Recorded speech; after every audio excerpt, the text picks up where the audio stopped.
Martin Ignacio Gertruida e Victor Bartolomeu, é o único tocador de tambor ainda na vida de evaluar tenando trincheira com você, naturalmente demais. Yang Milito, tata de Martin Ignacio Gertruida. Hercules Bartolomeu, irmão de Victor Bartolomeu. Pedrito Marques de Rostampar. Pedrito Marta de Boa Guarda. Caidoran. Luisio de Cerro Viento. Cerilio Yamanica de Santa Cruz. Pedro Balotti de Barber. E também Pedro Balotti de Wakawa. Enrique Hansen de Wakawa. Enrique Hansen da Romantic, Noel Hansen. Noel Hansen da outro tocador de tambor, Tata de Bleco. Bleco mas também, então um tocador continua sua porta grandemente. Carinini da casada e Nini Constância.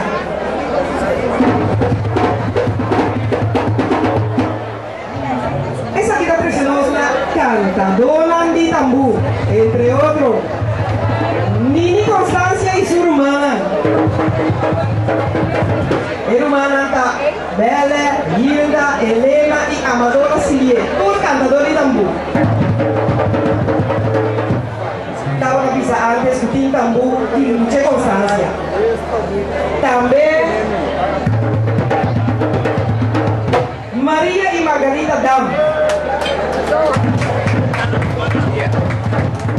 Batistina de Sabaneta. Pina Renita. E Dolorita Sambo. Todos sobrina de Maria e Margarida Dam. E naturalmente Nicola Susana Chocolate. E nós não podemos olvidar a organizadora de tambor de passado, Maneira, Maria e Margarida Dam. Udumuso, Victor Roth, Rodolfo Miguel, Diego Adolfo, Nicolina Martin de Seriviento. La Nicolina Martin de Serviendo, Polis no por ahí llega papá o tambor, pasó para acá terreno propio. También organizadora, usted ha organizado tambor de manera Frida Brital, manera Frida, y familia Muso, así fue tradición de todo Muso. También nos que reconocer tu respondedor de tambor. Según Victor Bartolomeu, aparte que generalmente para cantadora mesa nos responde por otro, estaba como pero responde na Leyenberg y Guapá. Y naturalmente nos que reconocer tu chapista, bailador y tu rende que va a asistir a aportar tu braza na tambor.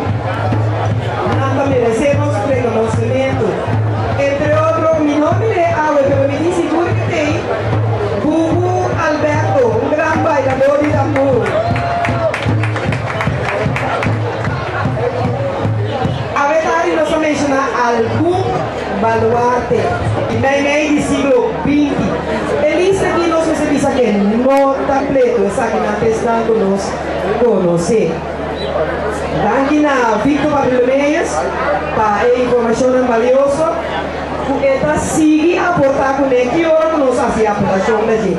Também a polícia ajuda e toca com trincheira constantemente.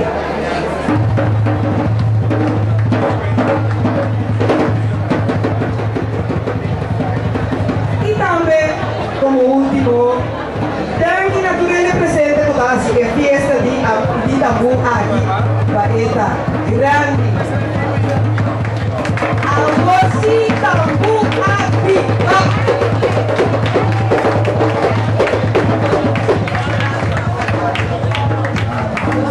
Sono correzione Battista di Sarreta da un'equivocazione di dell'esamento Anto mi legge verbi grandi nos grandi nanta grandi Shona está aquí nos hace especialmente el grupo trinchera se promocionó para sobra la última área del proyecto de 5 años Anto nos queda ser de forma aquí nos queda más nos queda más campaña saca pura energía, pura fuerza y mata tu refugio de los niños de España. Nuestra pintura en nuestro lugar para nos vaya a Roma, nos recibe plenamente. Todo cantador, que canta, por favor, a la seca, sí, pues en este tiempo, a un picotito. Grande la sabiduría, grande la grande.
Terima kasih.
Ay,